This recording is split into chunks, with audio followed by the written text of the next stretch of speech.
아직도 어색한 철도 방송 진행을 맡고 있는 우영민입니다.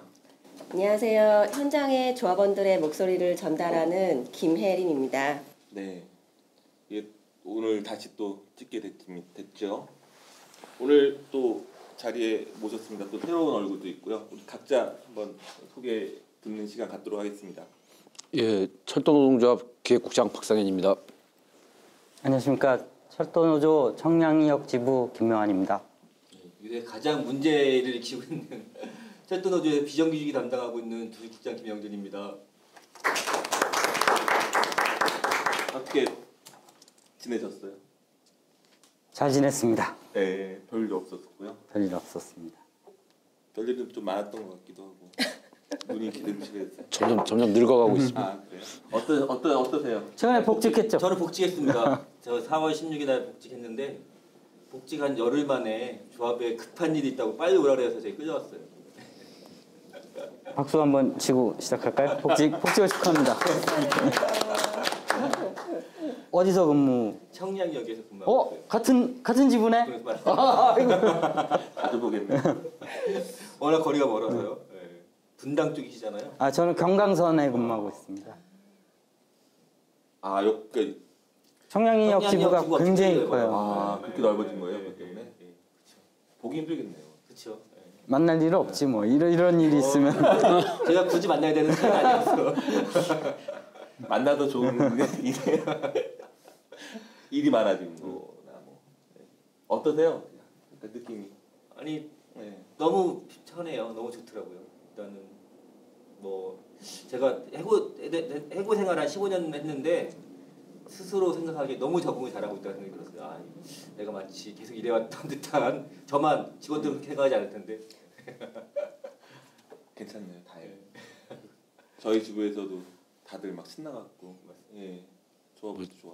제가 조합 간부로서 이런 얘기 하기는 좀 그렇지만은 이제 현장에서 저 조합에서 노는 놈들 이렇게 생각할 수 있는데 사실 조합 간부를 좀 해본 사람들 입장에서 보면은 현장에 있을 때가 정말 마음이 편해요. 진짜 이렇게 여기 이 중앙에서 이렇게 막 몇 개월 있다 보면은 막 온갖 일단 욕이란 욕은 다 먹잖아요. 일이 잘 되든 잘못되든 매일 그런데 그러면서 심리적으로 많이 이렇게 좀 시달리거든요. 그러다가 이제 현장 가가지고 아예 그럼 처음 거의 내려갈 때쯤 되면은 현장으로 복귀할 때쯤 되면은 다시는 용산에 안 와야지 이런 생각하면서 딱 가거든요. 가서 한 며칠만 딱 있으면은 제 마음이 이렇게 편안해져요. 일단 이게 다 까먹고 그러니까 그 순간에는 그 일에 집중해야 되니까 그냥 내가 운전을 하든 차를 고치든 일단 집중해야 되니까 그러면 그 순간 그걸로 이렇게 몇 개월 이렇게 딱 치료가 되고 나면 또 이제 막 누가 막 급한 일이 있다 그러면 이제 이런 식으로 일주일만 막 끌려오고. 싫었어요. 제가 조합에서 전임자로 일한 지가 한 13년 되거든요. 조합에서 제가 제일 오래 일했거든요. 근데 진짜 내려가니까 너무 편하더라고요. 이 마음이나 이런 게 너무 편해서 너무 오기 싫었는데 또 다시. 네, 지금도 어쨌든 빨리 다시 돌아갈 생각입니다. 네.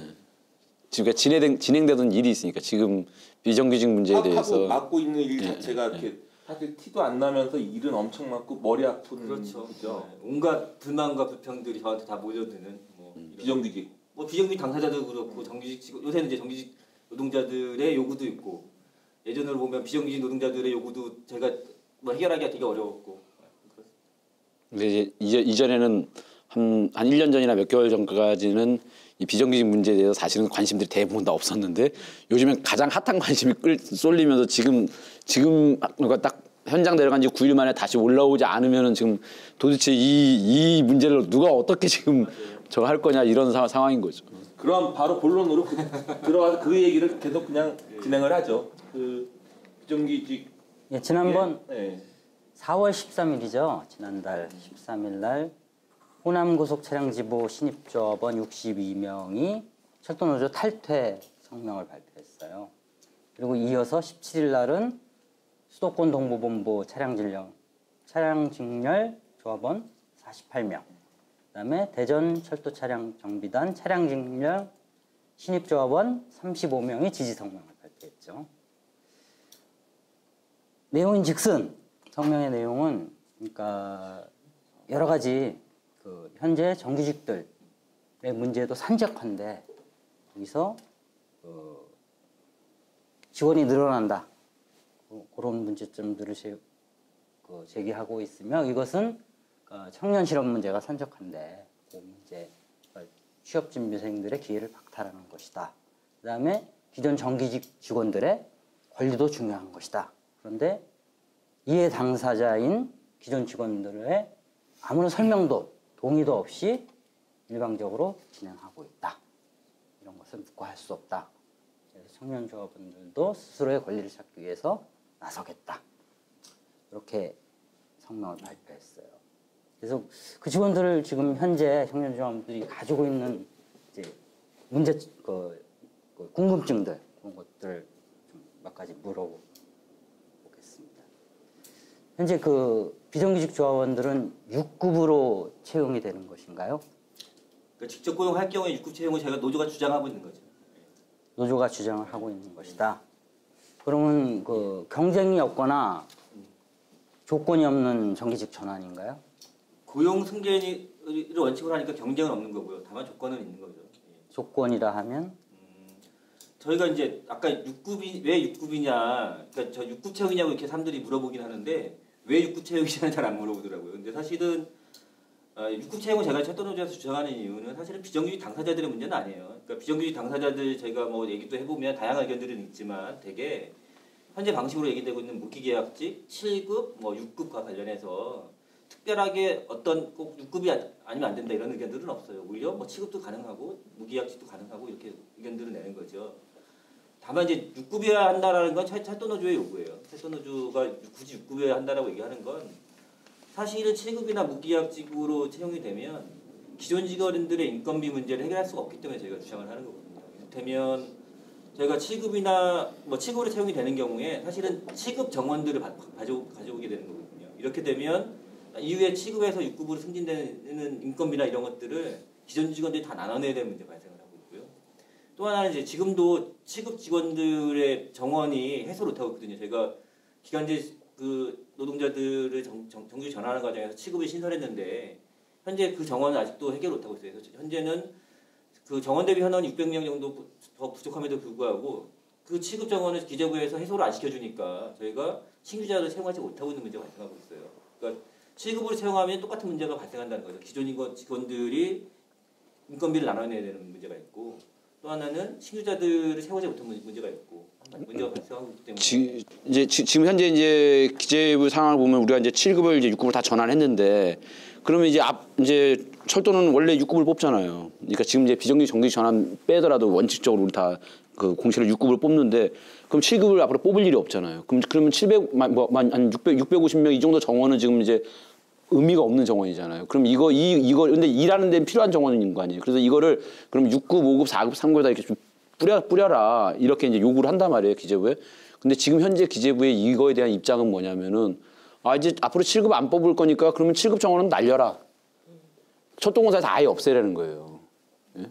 그거 이제 다 6급 갔으니까. 그리고 저기 뭐 아예 안 그래도 뭐 6급 아직 뭐 2, 3급 들어가도 모자란데 그냥 그거 난리라는 거예요. 그럼 이제 우리가 이번에 비정규직을 만일에 7급으로 뽑으면은 이분들 개개인이 나중에 만일에 6급으로 승진을 하잖아요.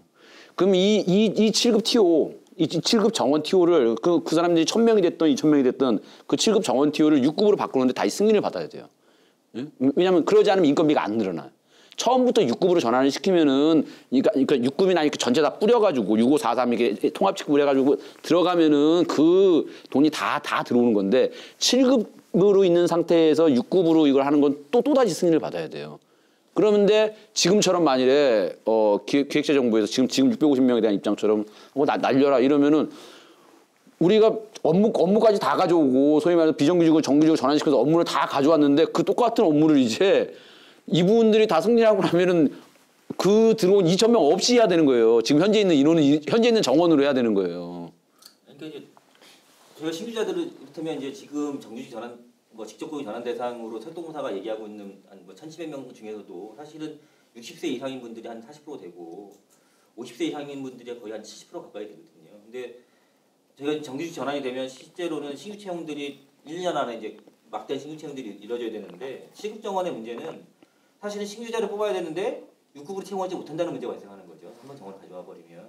그러면 신규자들을 저희가 이를테면 아까 얘기했듯이 아예 못 뽑거나 아니면 동일한 업무를 하는 누군가는 어떻게 나눠서 일부는 7급으로 뽑고 일부는 6급으로 뽑아야 되는 문제가 발생하거든요. 저희가 그런 딜레마가 발생하기 때문에 사실은 신규자들을 새로 충원하기 위해서는 6급 채용이 저희한테 가장 적당하다라고 생각을 하고 있고 그래서 6급을 얘기하고 있는 겁니다. 다만 예. 그 6급은 그 기존에 그 지금 현재 비정규직으로 일하고 계신 분들이 그러니까 어느 곳에서는 뭐 10년 이상 일하신 분도 있고 그런데 그런 분들은 그러니까 기존 경력과 호봉을 인정을 해주는 것인가요? 그렇지는 않습니다. 예. 그러니까 그럴 수 없는 건 그러니까 내가 일부에 생각하는 게 경력과 호봉을 인정해 주는 게 형평성이 있는 거 아니냐 이런 주장도 하시는데 꼭 그렇지는 않아요. 이를테면 쉬운 예로 보면 그 저희 정규직으로 채용된 분들 중에서도 이를테면 용역업체에 근무하신 분들이 계세요. 근데 그 경력이 그 채용 과정에서 인정됐냐? 인정되지 않거든요. 저희 사회에 의해서. 혹은 지금 그 하청 노동자분 중에서는 철도 택시자들도 있어요. 그러면 철도에서 35봉 하고 나갔으면 그분들이 다시 정규직 경우에 35봉으로 들어오는 거냐? 그러면 형평성이 맞는 거냐? 혹은 그런 문제도 있는 거죠. 똑같은 업무를 하고 동일한 업무 임금들을 받아오는 비정규직 노동자들이 있어요. 그 중에서 일부는 직접 고용이 되고 일부는 자회사로 가기도 해요. 혹은 직접 고용 가는 과정에서도 임금이 똑같음에도 불구하고 일부는 철도공사에서 인정하는 경력이 있을 수 있고 일부는 없을 수 있으면 이런 여러 가지 편차가 있는데 이 사람들의 경력도 다 그대로 인정하는 게 맞는 거냐 그 문제에 관련해서는 그렇지 않다고 생각합니다. 또 하나 아까 저희가 뭐 계속 얘기하지만 제가 6급 채용과 관련해서 우리의 필요에 의해서 6급 채용을 하지만 사실은 신규자와의 형평성 문제도 있기 때문에 이런 것들을 고려하지 않을 수 없다라는 게 저희 생각이고요. 설에는 그 경력을 반 정도 인정해줘서 그 기존 직원분들이 신규 입사자들은 자기들보다 이제 더 먼저 호봉이 올라가는 거 아니냐 그런 걱정들을 하고 있더라고요. 그러니까는 네. 예전에 이제 7급 전환됐던 분들의 경우잖아요. 근데 지금으로 보면 사실은 가이드라인에 따르면 임금 체계 설계와 관련해서 용역 근로자 보호 지침 아니 용역 근로자 인건비 범위 내에서 이윤과 관리비를 포함해서 임금을 설계하도록 하기 때문에 가이드라인에서도 일정하게 임금 체계와 관련해서는 임금 수준과 관련해서 정해놓고 있는 게 있는 거죠. 아 그러면 동일 임금 체계가 아닌 건가요? 임금 체계는 같이 들어와야 됩니다. 아까 얘기했듯이 저희가 임금 체계가 같이 들어와야 되는 이유는 신규자 문제들이 있고 저희가 동일노동을 하고 있기 때문에 동일노동 동일임금 원칙 이를테면 똑같은 업무를 하고 있는데 누구는 우리 철도공사 내에 별도의 저임금 직군을 만들 수는 없거든요. 저희가 하고 있는 건 임금 체계는 같다. 다만 자녀인 개인에 관련해서는 그 임금 체계로 편입된다고 하더라도 일정하게 뭐 조건들이 붙을 수밖에 없다. 현재 장애인과 관련해서 그리고 다만 그분들이 아닌 신규로 채용되시는 분들의 경우에 똑같이 채용될 수 있도록 제가 그러니까 방안을 찾아야 되는 거죠. 가령 이제 올해 그러니까 6월 1일자로 가령 예. 이거 이제 전환이 됐다. 정규직 6급에 가령 경력 호봉 인정을 못 받아서 1호봉으로 취업을 했다. 예. 그리고 지금 이제 그 새로 이제 인턴 중인 조합원이 6월 1일자로 같은 날 발령을 받았다. 그럼 이 사람들은 동일한 임금 체계이기 때문에 같은 임금을 받게 되나요? 6월 25일 날? 일단은 그 신규 정규직화 전환되는 사람들이 6급 1호봉이다. 이것도 정해진 건 없습니다. 이를테면 아까 얘기했듯이 용역 인건비 내기 때문에 실제로 그분이 받고 있는 임금이 6급 1호봉에 미치지 못했다고 하면 서울시 방식을 따를 수밖에 없는 거죠. 이를테면 뭐 6급 갑이든 을이든 이런 방식이 있을 수 있고 1호봉 이하에 다른 호봉이 있을 수 있고. 그러니까 하나는 용역비 내에서 준다 이거죠? 그렇죠. 또 하나는 그 지금 들어오시는 분들이 이를테면 다 6급 1호봉보다 임금이 낮냐? 그렇지는 않아요. 그보다 높을 수 있어요. 그러면 그에 맞는 호봉들을 찾아가겠죠. 그렇다고 하더라도 사실은 승진이나 등등에 관련해서 일정하게 형평성 차원에서 뭔가 저희가 조치를 뭐 이분들이 기존 정규직 직원들보다 먼저 승진하거나 임금이 더 빨리 오르거나 이런 일이 발생하지 않도록 형평성 차원의 조치를 강구하려고 하고 있습니다. 잠깐 좀 중간에 진행 발언 하나. 아니, 이제 지금 아까 우리가 얘기를 하다 보니까 6급 왜 6급을 뽑아야 되느냐 이제 이 얘기 중심으로 좀 하게 됐는데 그래서 아까 처음 이제 두 번째로 하신 질문에 대답이 아직 안 된 것 같아요. 이제 경쟁과 조건에 관해서 이제 경쟁은 일단은 고용을 승계하는 것이기 때문에 경쟁은 없다.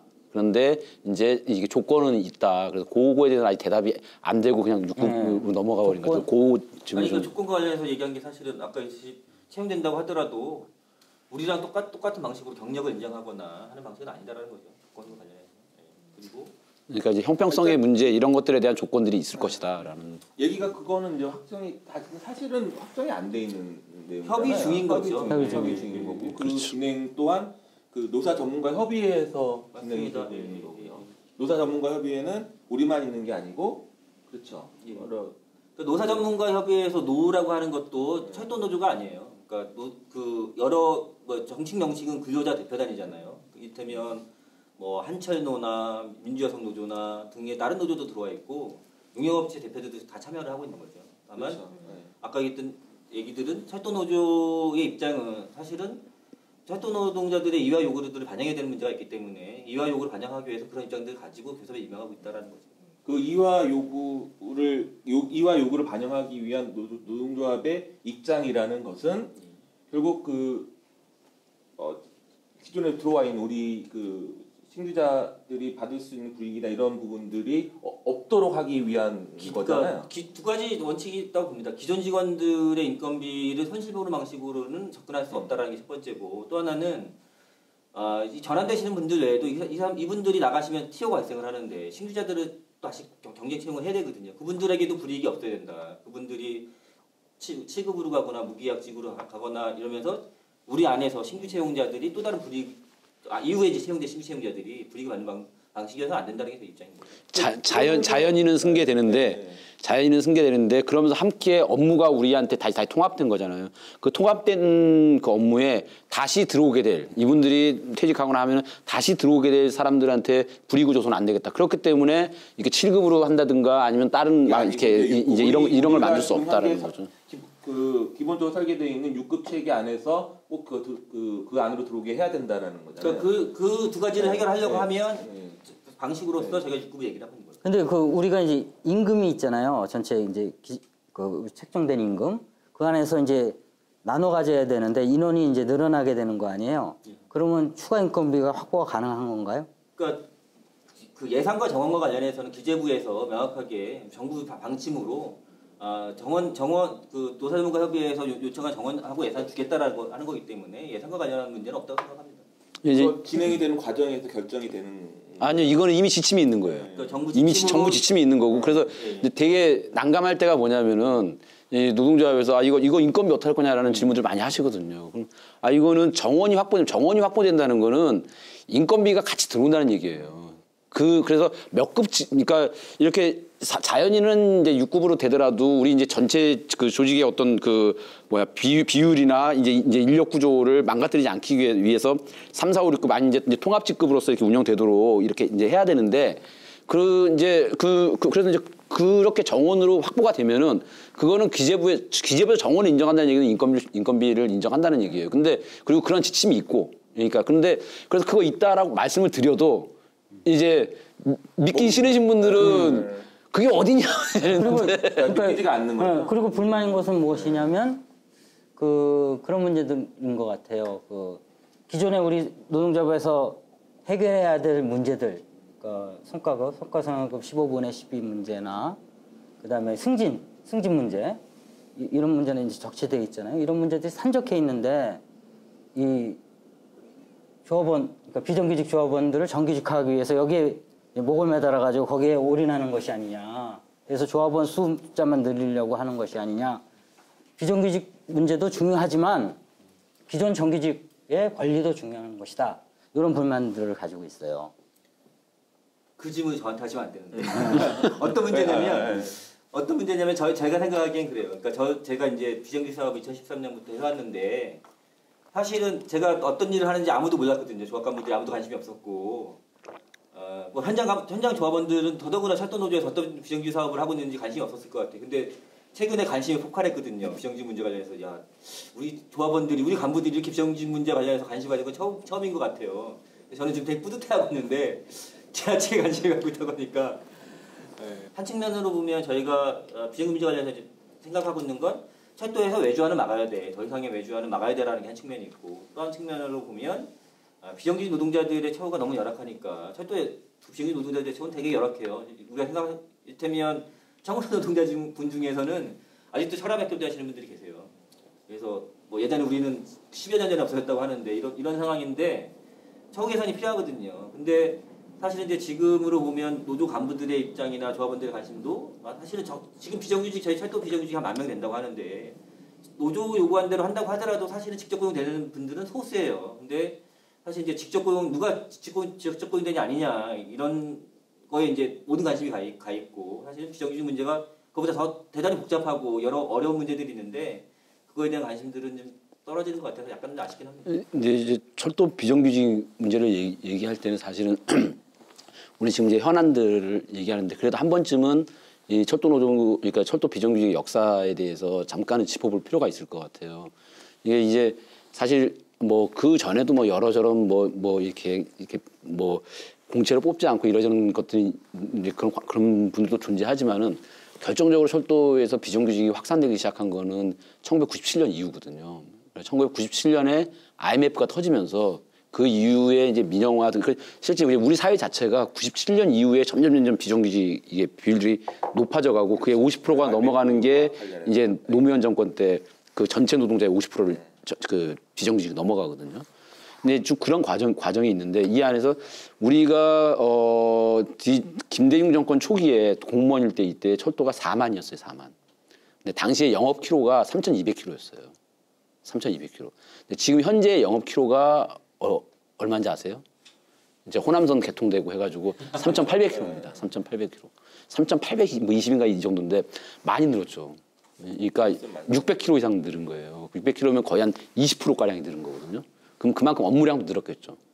열차 수도 많이 늘었을 거고. 왜냐하면 영업키로가 늘었으니까 실제 늘었습니다. 일들이.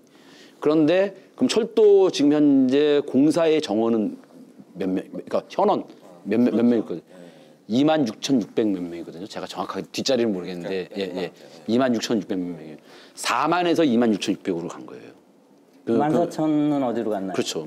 근데 이 철도에는 또 어떤 문제가 있냐면은 그 14,000이 그럼 일이 정말 그렇게 효율화가 엄청나게 돼가지고 기술이 발전해가지고 그런 측면도 있긴 하잖아요. 그러니까 이제 그렇게 해가지고 14,000을 줄인 거냐? 그건 아니겠고. 예. 그러니까 뭐 각종 뭐 부품의 모듈이라든지 등등등 해가지고 그런 프로세스가 있긴 있었을 거예요. 근데 그렇게 해가지고 줄 수 없는 일들이 있거든요. 당시에는 철도라는 구조 안에서 다 이루어지는 일들이 딴 데가 지금 이제 밖에서 일하는 거죠. 철도의 밖에서. 근데 이제 왜 이런 현상이 벌어졌느냐? 그러니까 외주화됐다는 얘기인 그렇죠. 거죠? 이제 그러니까 14,000 정도 이제 사실 14,000보다 더 많은 인원이. 그러니까 이제 지금 우리 지금 똑같이 4만으로 얘기하잖아요. 3,200km일 때 4만이 일했으면은 지금 3,800km일 때 4만 일한다고 하면은 아까 말씀하신 기술의 발전이라든지 업무 프로세스라든지 이런 건 다 충분히 반영되는 거예요. 반영된 거고 20% 일이 20%가 늘었는데 사람이 그대로면은 그러면 지금 현재 수준으로 해도 14,000 정도는 지금 밖에 있다는 거거든요. 근데 이것이 공기업의 인건비, 우리 뭐 인건비고 많이 얘기하잖아요. 그거랑 또 되게 연관이 돼요. 실제는 정부의 정책이었던 거예요. 정부의 정책 때문에 이게 벌어진 건데 어떤 정책이었냐면 이제 이 인건비를 통제하는 건 뭐 지난 방송에서 많이 말씀드렸으니까 인건비를 통제한단 말이에요. 그러니까 그래서 이제 여러 걱정들 하시는 거잖아요. 비정규직 그거 하면 인건비 나오냐 안 나오냐. 근데 이제 당시에는 니네 정원 줄여 하면서 인건비를 딱 잡아버려요. 그러니까 정원을 줄여버리는 거예요. 기획재정부에서. 그런데 아까 말씀드렸듯이 그 14,000명치 일을 안 하면은 철도가 안 돌아가요. 실제로는 딱 26,600명 가지고는 철도가 안 돌아갑니다. 딴 사람들 일 안 딴 분들 다 비정규직을 다 안 하고 26,600명에서 이 철도를 지금 3,800km 운영하려고 그러면 절대로 안 돌아가요.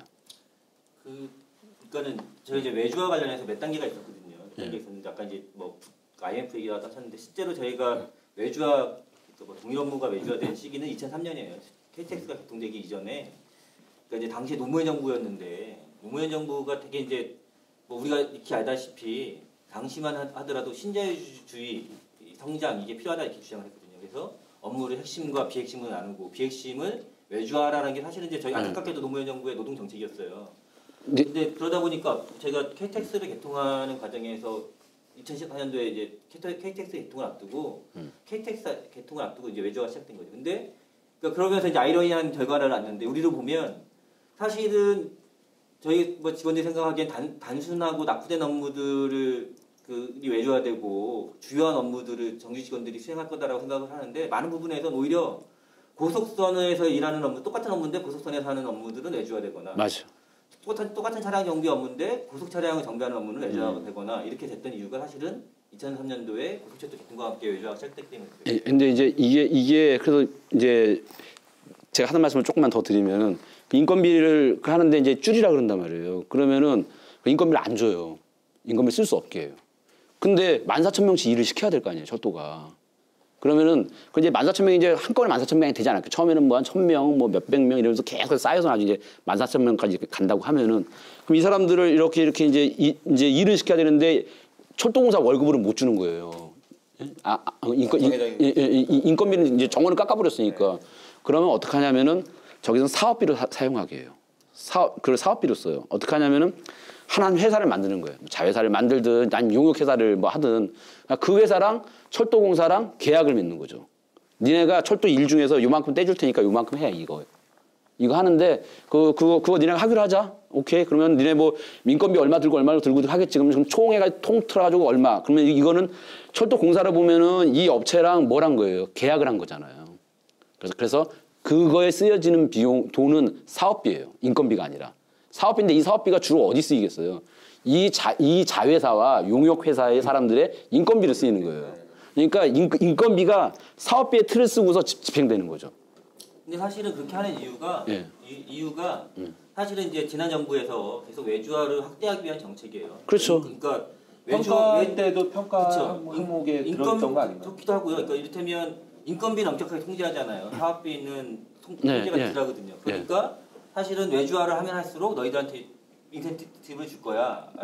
이게 그렇게 해왔고 외주화 관련해서는 사업비를 편제한 거예요. 그렇죠. 이제 그래서 사실은 정부의 정책 때문에 특히나 공기업 공공기관에서 외주화가 엄청나게 확대됐다. 그러니까 여태까지 이렇게 그렇게 진행이 예. 그러니까 진행 2004년부터 시작이 됐으면 지금 이제 14년째잖아요. 예. 근데 그거는 중단이 된 건가요? 이제 이번에 이제 어쨌거나 그런 이제 이 고리를 끊자라는 거잖아요. 이제 그러면은 많은 분들이 아까 이제 그래서 이제 이러한 역사. 그래서 실제로 요거는 우리가 이제 상하분리 얘기하잖아요. 예? 시설과 운영의 분리. 그다음 또 이제 수평 분리 얘기하잖아요. 그 수평 통합해야 된다. SR하고 통합과 상하 통합을 해야 된다는 게 우리가 지금 하려고 하는 거잖아요. 아니, 그러니까 이제 뭐 제가 이 얘기 중심으로 말씀드리는 게 아니라, 그러니까 그 얘기를 하잖아요. 근데 철도에는 또 하나의 통합이 있는 거예요. 실제 이전에 4만과 같은 시스템, 이 시스템이 지금 말씀드린 그런 이제 사업비, 인건비 이런 문제, 그리고 소위 신자유주의적 이런 상황 때문에 네트워크가 찢어진 거, 이거를 묶어내는 거거든요. 그래서 이 통합에, 그러니까 우리가 이제 누구 개인을 이렇게 비정규직이랑 정규직화 시킨다 그러니까 이제 현상은 그러한데 이것의 실제적인 역사를 보면은 지금은 철도의 네트워크를 이전에 통합적으로 운영되던 것을 다시 합쳐낸다. 예? 그러니까 이제 이거는 하나의 방사선으로, 그러니까 상하 수평 얘기하면 이건 하나의 방사선으로 갈기갈기 찢어져 있던 걸 지금 다시 기우는 과정인 거거든요. 근데 여기서 제가 마지막 하나만 더 정리를 하면은 그래서 사람들이 이제 이거 인건비 어디서 와? 정원 뭐 인정해 주는데 이 얘기하잖아요. 사실은 정부 하나 어려운 일이 아니에요. 왜냐하면은 이미 그 자회사와 용역회사의 사람들의 임금은 철도공사가 다 지급하고 있었어요. 다 지급하고 있었는데 인건비 명목으로 지급 안 하고 사업비 명목으로 지급을 한 거 맞아요. 사업비 명목으로 지급한 거거든요. 그러면 이제 정부에서 야 니네 사업비 명목으로 지급하던 거 이제 인건비 명목으로 지급해도 돼. 라고 승인만 때려주면은 똑같은 돈 나가는데 똑같은 돈을 요 명목으로 써 하면은 그냥 그 사람들 그냥 정규직화 시키면 되는 그게 그냥 정원을 인정해 주는 거예요. 아주 단순하게 얘기하면. 이제 여기서 이제 그거 있잖아요. 그러니까 이 사람을 이렇게 정규직화가 아니고 얘기를 듣다 보니까 이게 모습이 두 가지 같아요. 그러니까는 여태까지 외주화를 우리가 계속 막아오려고 했지만 못 막으면서 또 이렇게 밀려오면서 됐던 게 있어서 그거를 이제 복권해가는 과정으로서의 하나가 비정규직의 문제를 해결하는 방법으로 제출되어 있는 것 있다라는 느낌이 들고요. 또 하나는 자회사나 이런 데서 있으면서 그 속에 있는 사람들의 노동 조건이나 이런 것들을 이렇게 또 또 이렇게 정상적으로 만들어내는 거 이렇게 그걸 같이 얘기하고 있는 것 같거든요. 많이. 그러니까 이제 저희가 철도 노조가 비정규직 정규직화 관련해서 복잡한 입장들을 가지고 있는 건 아까 얘기했듯이 이제 외주화가 그동안에 꾸준히 확대되었다는 게 문제인 거죠. 이를테면 이제 뭐 2003년도에 외주화가 처음 시작됐지만 이명박 정부와 박근혜 정부를 거치면서 사실은 외주화가 본물처럼 터진 거죠. 저희 입장에서 보면. 이를테면 박근혜 정부에서 내세웠던 제3차 철도산업 발전 계획에 의하면 모든 걸 외주화라는 거예요. 그래서 본사와 일부 스텝을 제외하고는 모든 업무를 각 직종별로 자회사를 만들어서 외주화하라는 게 정부 공적인 방침이었거든요. 제가 문재인 정부가 탄생한 지 1년이 됐다고 하는데 제가 기억을 잊어서 그렇지 작년에 문재인 정부가 탄생하기 전에 우리 상황은 어땠냐면 고양 차량도 천막을 치고 있었고 외주화 반대하는 그렇죠. 그다음에 시설지구도 외주화에 반대하는 천막을 치고 있었고 저희 안산선에 외주화가 진행되고 있었고 당시로 보면 역지부장님들도 투쟁을 하고 있었어요. 입판 업무 외주화를 반대하는. 그러니까 사실은 우리로 보면 모든 업무가 다 외주화되는 상황을 박근혜 정부 말기에 맡고 있었습니다.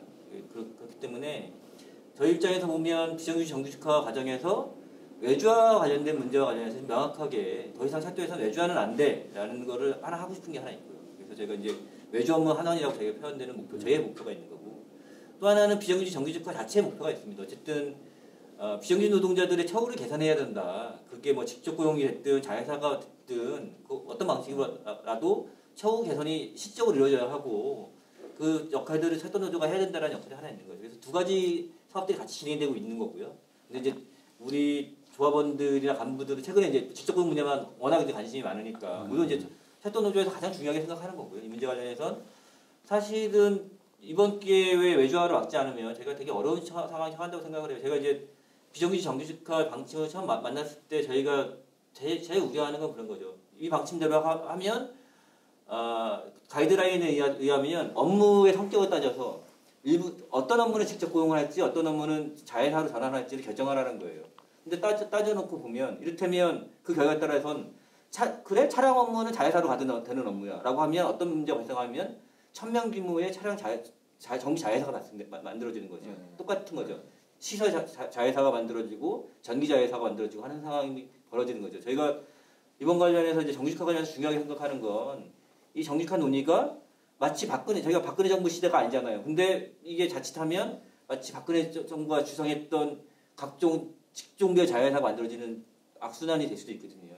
그렇기 때문에 저희 목표는 이번 기회에 차량 업무, 뭐 시설 업무, 전기 업무 등 철도 정규직이 수행하는 업무들을 직접 포함하는 게 맞다라는 원칙을 분명히 세우자. 그리고 어떤 직종 자회사도 허용할 수 없다라는 게 제 입장인 거죠.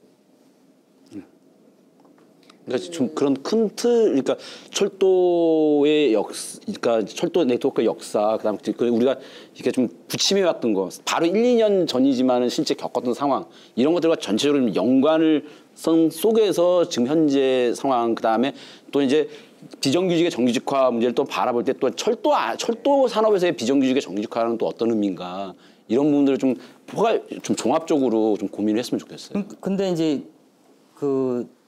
이런 이야기들이 그러니까 직원들한테 당사자들이죠. 아무런 설명도 없이 논의도 없이 상의도 없이 일방적으로 모르게 진행되고 있다. 이런 불만들이 또 있어요. 우리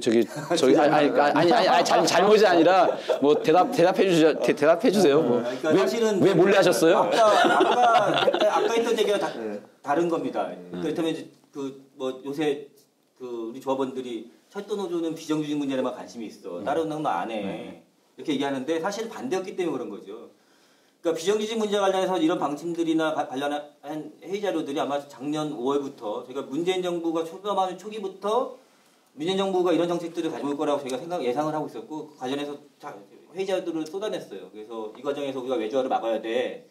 이런 자료들이 쏟아졌고 아마 이렇게 자료를 찾아보시면 저희 지부장회의나 대의원대 때나 비정규직과 정규직과 관련해서 우리의 입장, 원칙 이런 것들이 뭐 거의 포함이 안 되는 경우가 없을 것 같아요. 네, 또 대원대회 관련해서 우리 방송 찍었을 때도 그 얘기를 다뤘었거든요. 근데 이제 안타깝게도 사실은 우리 노조 간부들도 그렇고 비정규직 문제와 관련해서 사실은 자기 문제가 아니니까 이건 내 문제가 아니야 이렇게 생각하니까 크게 관심이 없었던 거죠. 없었는데 최근에 이제 비정규직 문제 관련해서 뭐 여러 사회적인 문제가 되고 신규 조합원들이 문제 제기를 하면서 사실은 지부장님들이나 저희 조합 간부들도 이 조합 간부 회의자로 아마 다시 되찾아보셨을 것 같아요.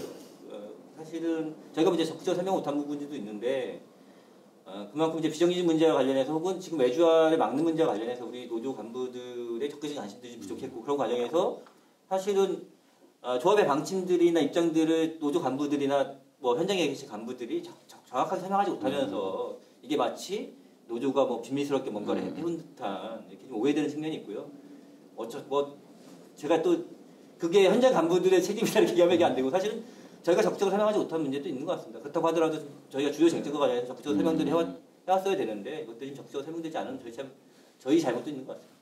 그 이제 이 비정규직들을 정규직화하는 것들은 지금 이제 철도공사 입사를 희망하는 취업준비생들 그분들의 기회를 박탈하는 것이 아니냐. 그 비정규직들이 지금 1,700명이 정규직화가 된다. 그러면 이제 우리가 뽑을 수 있는 인원은 한정돼 있는데 지금 이 수천 명, 수만 명의 취업준비생들의 기회를 박탈하는 것이다. 이런 주장들이 있습니다. 그러니까 저는 그 비정규직과 관련해서 가장 이제 왜곡되게 설명되고 있는 것 중에 하나가 아까 얘기했던 왜 6급으로 채용하려고 해와 관련한 설명이 안 되고 있는 문제하고 또 하나는 이 신규자의 문제인 것 같아요. 제가 아까 이제 비정규직 문제 관련해서 설명이 잘 안 됐다고 하는데 작년에 제가 처음에 그 비정규직 정규직화 관련한 Q&A를 작성하면서 그 제목이 있습니다. 이 비정규직화 정규직화 사업의 가장 수혜자들은 철도 시험을 준비하고 있는 신규자들이 될 거다. 그분들에게 가장 큰 수혜를 받을 거다 이렇게 말씀을 드렸는데 사실은 저희 철도에서 비정규직 분들이 나이가 굉장히 많으세요. 지금 이제 철도공사가 주장하는 정규직 전환 대상 규모가 1,100여 명인데 그 중에 한 40% 정도 되시는 분들이 60세 이상이거든요. 혹은 뭐 70% 가까이 되시는 분들이 뭐 50세 이상이니까 저희가 사실 정원을 갖고 오는 거고 이 중에서 비정규직 당사자 분들은 1, 2년 있으면 퇴직하실 분들이 무척 많아요. 그렇기 때문에 이 정원에 따라서 신규 수요가 발생할 거고 아마 철도공사에서 신규자를 채용하는 인원이 몇 년 사이에 급격해질 겁니다. 오히려 철도공사 시험을 준비하시는 분들이 가장 큰 수혜를 받을 거다 정규직화에 이렇게 생각하고 있습니다. 전체의 통계로서 보면은 실제 지금 이러한 숫자인 거죠. 50대가 거의 70%를 차지하고 있다. 철도 그 채용 이렇게 준비하시는 카페 있다고 하더라고요. 그래서 제가 그쪽에서 저한테 상을 주지 않을까 생각했는데 반대로 공격을 해가지고 약간 인원이 엄청 많은 거예요. 그러니까 왜 몰래 했어요? 몰래 한 것도 아닌데. 몰래 한 것도 아닌데. 이 관심이 없다기보다. 그러니까 오히려 이익이다. 취준생들한테는 오히려 앞으로 되게 많이 늘 거다. 늘 또 거다. 채용 기회가 더 많이 늘 거다. 그 업무 자체를 정상적인 형태로 갖고 오기 때문에 그렇게 되는 거죠. 그러니까 취준생들한테 저희 아까 얘기했듯이 취준생들한테 정당한 권리를 주기 위해서 저희가 뭐 6급 얘기도 하고 동일한 임금체계 얘기하는 건 사실은 그분들을 차별적으로 생각할 수는 없다는 거죠. 그래서 다시 한번 저기 질문을 드리는 건데요. 7급 정원이라는 거 이게 그 궁극적으로 우리가 이제 그 철도 내에서 7급 정원 자체를 이제 없애려고 하는 게 철도 노동조합의 방향이라고 얘기했잖아요. 그렇다면 이제 그 7급 정원의 문제가 여태까지 우리가 그 인건비에 같이 있었던 게 아니고 따로 있었던. 아니 그렇지 않습니다. 인건비 안에 있어. 인건비 안에 시급 정원은 인건비에 있었던 게 맞고요. 근데 시급 정원이 갖는 문제는 아까 얘기했듯이 그 7급 정원에 따른 인건비가 적은 거죠. 이를테면 7급 정원으로 사람들이 들어오면 이분들이 6급으로 승진하거나 하는 문제가 발생하잖아요. 이를테면 사실은 이제 그 예전에 저희가 기간제 노동자를 약 2,000명 정도 7급으로 전환을 했는데 정확하게 우리가 그 문제들을 계산하지 않아서 그렇지 이분들의 인건비 7급과 6급의 인건비를 단계적으로 임금격차를 줄여갖고 이분들을 6급으로 전환시켰어요. 근데 정확하게 말하면 이분들의 인건비를 그런 방식으로 되면 기존 직원들이 나눠서 낸 거예요. 시급 정원은 저희가 받아온 인건비를 시급 인건비 가져왔고 그 시급 인건비도 대단히 낮았기 때문에 그거를 시급 인건비를 인상시키고 6급으로 전환하는 그러니까 우리 7급 분들을 7급을 지금 현재 많이 7급 정원이 있잖아요. 그때 당시에 그 7급 정원이라는 건 그냥 그냥 고정인 건가요? 그러니까 거기 잠깐만, 그러니까 말을 하는데, 예, 그러니까 잠깐 말하고요. 예, 그러니까 이제 7급 정원으로 사람이 있다가 말 7급 정원이 비었어요. 근데 이제 이 사람 다 6급으로 올라갔어요. 6급이 원래 정원이 100인데 200이 됐어요. 예? 그리고 이제 7급은 다 비었고. 근데 이제 전체 정원 현원상은 똑같은 상황이야. 근데 이제 7급은 다 이렇게 승진해가지고 6급에서는 100명이 초과한 상태란 말이에요, 만일에. 이러면은 기획재정부에서는 인건비가 어떻게 나오냐면은 7급, 이 100명에 대해서는 7급 인건비만 줘요. 차액, 예? 6급과 7급 인건비의 100명치의 차액은 우리가 메꿔야 되는 거야. 그래서 거기서 그러니까 그렇죠. 그러니까 이제 그런 의미예요. 그러니까 직급별 그 돈으로 준다 그랬잖아요. 그러면은 7급으로 정원이 우리한테 있으면은 실제로 뽑지 않더라도 7급 정원이 있으면은 그만큼의 정원 숫자만큼에 대해서는 그 7급 인건비로 나와요. 근데 이 사람들 6급 가면 그 차액 우리가 다 메꿔야 돼. 기존 인건비를. 그러니까 시급 정원과 관련해서 뭐 정원과 사람을 좀 분리해서 얘기한다고 하면. 그러니까 정원이 한번 만들어지면 그거는 기재부가 뭐 승인하지 않으면 없앨 수 없는 거죠. 지금 이제 7급 정원 600명을 못 없애고 있는데 그렇게 되면 발생하는 문제는 신규자들을 시급으로 뽑아야 된다는 거예요. 신규자들을 시급으로 뽑아야 되고 그렇지 않으면 지금처럼 저희가 정원 대비 현원이 부족한 상황을 계속 유지해서 갈 수밖에 없는 거죠. 그러니까 그렇게 되다 보니까 아까 얘기하신 대로 야 니네 사람 필요 없으니까 아예 줄여 이런 얘기까지 나오는 거예요. 네. 그 7급 정원 차라리 6급으로라도 붙이면 다행인 거고, 제일 좋은 거는, 아니, 7급, 우리 아예 안 뽑을 거니까, 3, 4, 5, 6급에다 뿌려달라. 아니면 이제 통합정원제, 이렇게 돼야 되는데, 지금 기재부 입장은 그냥, 이제 7급 이제 없잖아? 그럼 7급 정원 그냥 없애요, 그냥. 이거예요, 입장이. 그 가이드라인을 정부에서는 생명안전 업무에 이제 한정돼가지고 잡았잖아요. 그 저희 철도노조는 그러면 어디까지 잡고 있는 건지. 저희가 생각하기에 뭐 이제 생명 안전 업무 뭐 직접 고용 이것도 이제 중요한 문제지만 사실은 저희는 그걸 어떻게 해석을 하고 있냐면 철도공사 지금 기존의 정규직 노동자들이 수행하고 있는 동일 업무, 유사 업무들은 직접 고용돼야 돼라고 저희는 그거를 해석하고 있어요. 그러니까는 저희가 이제 철도의 정규직 업무들이 생명 안전 업무다라고 생각을 하고 있고 그렇게 뭐 얘기하는 이유는 아까 말씀드렸듯이 저희가 기존의 철도공사 정규직들이 수행하던 업무가 외주화되는 걸 막아야 돼. 그리고 더 이상 철도공사의 정규직 노동자들이 외주화의 고통에서 벗어나야 된다라는 게 저희가 이번에 정규직과 관련해서 직접 고용과 관련한 가장 기본적인 원칙이기 때문에 저희의 이제 주요한 관심은 물론 이제 생명 안전 업무 직접 고용에 대해서 관심이 있지만 그 과정에서 그게 실현되는 형식은 철도공사 정규직 노동자들이 수행하고 있는 업무와 관련해서 이거는 직접 고용의 원칙이야라는 걸 확인하고 싶은 거죠. 이런 것이 그러니까 누군가가 막 되게 안 좋으니까 뭐 작년, 재작년 뭐 이럴 때 뭐 박근혜 정권 혹시라도 미래에 뭐 그런 거 생각하기 싫지만은 뭐 이명박이나 이런 사람이 와가지고 저 똑같은데 갔더니 같은 그 차량 기지에 갔더니 저기 비정규직이 저거 똑같은 차 고치고 있는데 여기는 왜 정규직으로 써? 얘네도 다 비정규직하지. 예? 지금 우리는 이거 똑같은 라인에 있으니까 이 사람들 다 이렇게 정규직 합시다 이렇게 얘기하고 있지만 반대의 일이 있을 수도 있는 거예요. 이제 그러기 위해서는 같은 일을 하는 데서는 저 정규직이 지금 현재 이 일을 하고 있으면은 그 업무는 당연히 전체가 다 정규직이어야 된다라는 원칙이라는 거죠. 근데 이제 그 오영식 사장님께서 그 노사 전문가 협의회 그 본교섭에 직접 참여하셔가지고 그때 이제 정한 게 1,700명. 그 사측의 이제 입장이 사측의 1차 안이 1,700명인 거죠. 협의 중이고요. 노측에 아는 몇 명이에요? 현재로 보면 약 3,500명. 3,500명. 2배. 그래서 그 업무를 어떻게 보고 있느냐에 따라서 그 차이점 때문에 나오는 인원인 거죠. 철도공사는 아까 얘기했듯이 업무 과정에서 생명 안전 업무를 다퉈봐야 돼 이런 입장이고 그 때문에 철도공사 정규직 노동자들이 수행하는 업무라고 하더라도 이건 생명 안전 업무가 아니야라고 주장하는 업무들이 있고요. 저희 입장에서 보면 철도공사 정규직 직원들이 수행하는 이런 업무들이 생명 안전 업무에서 제외될 이유가 없어 이런 차이라고 보시면 됩니다. 기존 그 직원들의 피해가 없는 것이 원칙이다. 그런데 그것을 모르고 있다. 기존 직원들은 그거는 왜 모르고 있느냐? 노동조합은 무엇을 했느냐? 이 사람들이 그것을 모르게 반성하고 있습니다. 그런 문제가 있을 것 같아요. 그러니까 그런 것들을 아무튼 해결을 해나가야 될 것 같아요. 그러니까 이 소통이라고 그럴까? 소통? 뭐 요새 이제 젊은 직원들의 반대 의견이나 여러 의견들이 있어요. 근데 사실은 노동조합이 강강한 것도 있다고 생각합니다. 그러니까 사회적 형평성과 관련한 주장들을 많이 하고 있잖아요. 근데 노동조합이 물론 그것들을 전혀 고민하고 있지는 않았지만 좀 더 그 문제 관련해서 좀 더 세심하게 고민했어야 되는 거구나. 이게 되게 중요한 문제구나. 더 우리가 생각했던 것보다 더 중요한 문제구나. 이런 것들을 뭐 알게 되는 계기이기도 했던 것 같아요. 그래서 그런 요구들이 뭐 노동조합 스스로도 다시 한번 고민하게 하는 좋은 계기였던 것 같습니다.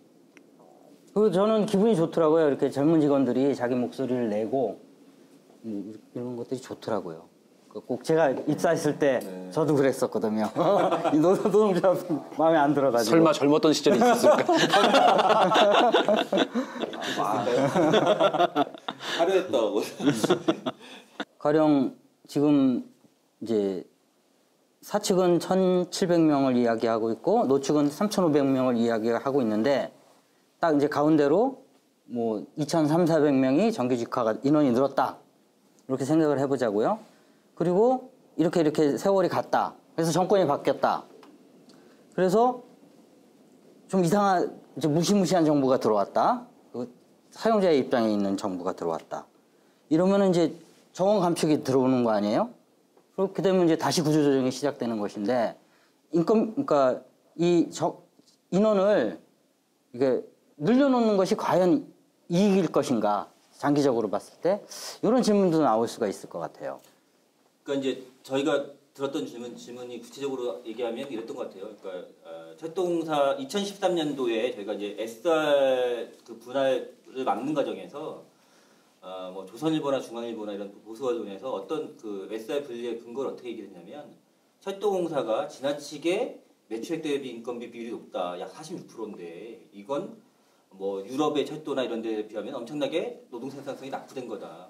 이 개혁이 필요하다라는 이제 논리를 댔고 일부 이제 그 신규 직원들이 어쨌든 이렇게 인건비 뭐 매출액 대비 인건비 비율이 다시 높아질 거 아니냐 직접 고용이 되면 그러면 외주화의 위험에 다시 노출되는 거 아니냐 이렇게 문제 제기가 일부 있었던 것 같아요. 근데 사실 이제 되게 저희가 생각하기에는 좀 뭐 개인적으로는 좀 안타까웠던 건 사실은 2013년도에 그거를 반박하는 노조의 자료들도 되게 많았는데 그것들도 좀 같이 논의가 되고 했으면 좋았을 텐데 뭐 조선일보나 중앙일보의 기사만을 보고 이제 얘기되는 게 좀 안타깝고요. 이를테면 매출액 대비 인건비 비율이 노동 생산성을 철도에서 얘기할 수 있는 거냐 그렇지 않은 거거든요. 이를테면 다른 회사 얘기하면 그런데 서울지하철의 경우에 매출액 대비 인건비 비율이 뭐 70% 정도, 뭐 대구지하철이나 이런 데 같은 경우는 100%가 넘어요. 그러니까 사실은 철도 우리 사회의 철도 요금이 엄청나게 낮잖아요.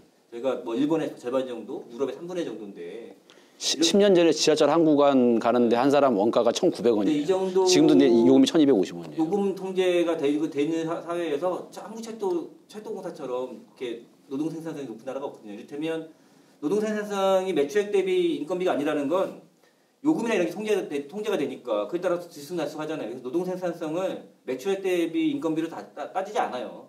뭐 서울지하철의 인건비 매출액 대비 인건비가 몇 프로야 이거 따지지 않는 이유처럼. 근데 이제 따지는 건 이를테면 철도 노동 생산성 관련해서 뭐 직원당 수송수, 뭐 그다음에 그 영업 거리별 뭐 직원 수 이런 거 따지거든요. 근데 그런 노동 생산성을 따져보면 우리나라가 뭐 일본을 제외하면 유럽의 어떤 나라보다 노동 생산이 높아요.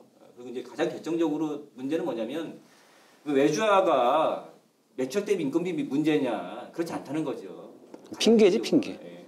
핑계를 만드는 거예요. 정부도 그렇게 접근한 건 아니고 오히려 사실은 이제 저희가 철도 노조가 있는 한 철도가 살아있는 한 사실은 외주화 문제나 민영화 문제는 뭐 완전히 없어지는 일은 없을 거라고 봐요. 언제든지 외주화 문제 관련한 혹은 철도 민영화 문제 관련해서 다시 부거질 수밖에 없거든요. 뭐 OECD 국가 중에서 철도가 민영화되지 않은 나라가 거의 없는 거잖아요.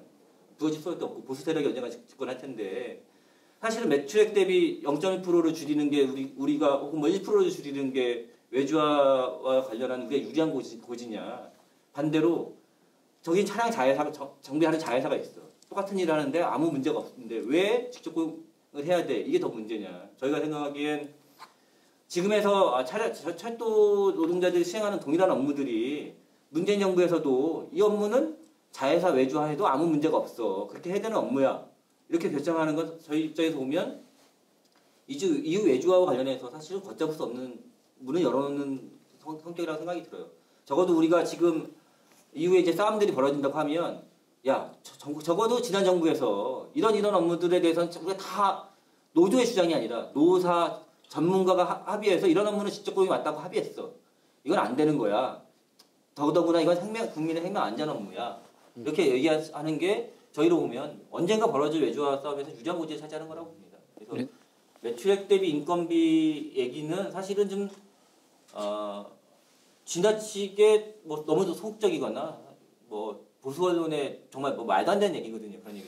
지금 저기 뭐 4만에서 뭐 저기 이제 2만 6천까지 와서 여기서 다시 야 우리 정규주가 시키자 해가지고 어느 늘어나는데 그러면은 뭐 그러저런 염려 때문에 야 우리가 오히려 슬림화해야 돼. 그러면 이제 지금 문재인 정권 하에서 좀 더 슬림화해가지고 한 2만 명 돼 있자 해가지고 한 5년 후에 아까 말씀하신 그런 무서운 정권이 왔어. 그럼 그 사람들이 야 니네 2만 6천 명이던 거를 2만 명까지 줄였으니까 야 니네는 살려줄게 이렇게 할 거냐. 그러지 않다. 그때 그냥 우리가 2만 명 돼 있으면 그때 2만 6천이 돼 있으나 2만이 돼 있으나 아니면 4만이 돼 있으나 야 더 줄여 이러는 거거든요. 그래가지고 우리 스스로 알아서 슬림화 한다라고 해가지고 열심히 슬림화 해놓으면은 그때 가가지고 야 니네 잘했어 그런 게 아니라 니네 지금 2만 명이야 무조건 퍼센테이지야. 자 2만에서 자 2천 명 더 줄여 10% 이렇게 가는 거지. 그러니까 누가 그때 가가지고 그래 니네 줄이지 마 하겠냐고요. 그렇게 당해왔죠. 그래도 마지막으로 비정규직 전문가님께서 한마디 더 해주세요. 그러니까 이제 제가 전문가까지 아니고 제가 이제 외주와 저지 담당국장은 아니고 제가 이제 비정규직 담당국장인데요. 사실 이제 저희가 직접 고용 전환과 관련한 관심들만이 많은데 비정규직 문제와 관련해서 뭐 우리가 아무리 요구하는 많은 인원이라고 하더라도 다 직접 고용을 요구하고 있지는 않아요. 근데 철도의 하청 노동자들의 처우는 일반 공기업들보다 훨씬 열악합니다. 그러니까 뭐 사람들이 깜짝깜짝 놀라는 것 중에 이제 제가 뭐 노동위원회에 가거나 하면 되게 많이 얘기하는 게 아니 그래도 공기업 하청인데 다른 데는 이 정도는 아닌데 무슨 뭐 철학 맞기도 하고 노동시간이 70시간인데다가 휴일은 다 없고 임금은 다 최저임금이고 이래 이런 얘기 많이 하거든요. 사실은 이제 비정규직 사업과 관련해서 뭐 이왕 지금 여러 가지 관심들이 있었다고 하면 사실은 직접 고용 범위뿐만 아니라 철도 내에서의 비정규직 노동자들, 하청 노동자들 혹은 자회사 노동자들이 적정한 인간다운 삶을 할 수 있는 수준은 어느 정도여야 돼. 적어도 공휴일은 보장돼야 돼. 혹은 뭐 정상적인 가정들을 꾸릴 수 있을 정도의 생활임금들은 보장돼야 돼. 이런 데까지 지금 저희 관심이 확장됐으면 좋겠고 실제로 노사자문과협의회에서도 이런 문제들이 중요한 의제입니다. 그래서 이런 문제에 관련해서도 사실은 좀 많은 관심과 뭐 지지나 응원이 있었으면 좋겠다라는 생각이 듭니다. 그 혹시 기간은 언제까지로 잡고 계신 거예요? 원래 그 용역업체 외주 노동자들의 정규직화 관련해서는 정부 가이드라인에 정해진 기한이 없어요. 없고 다만 이제 뭐 정부에서 적어도 올해 안에는 끝냈으면 좋겠다라는 건데 저희가 그 정규직화 관련한 논의를 다른 공공기관보다 가장 먼저 시작을 했어요. 그래서 뭐 저희 입장에서는 이미 한 10개월 가까이 논의를 해왔기 때문에 더 이상 논의를 지지부진하게 끌 수는 없고 적어도 6월 안에 끝낸다라는 게 저희 목표입니다. 그 안에는 마무리 짓자라는 게 생각입니다. 어쨌거나 오늘 이렇게 얘기한 것 때문에 그 많이 그 사람들한테 알려져서 오해가 많이 풀린다거나 아니면 더 막 건강한 얘기들을 논의가 더 촉발될 수 있었으면 좋겠다라는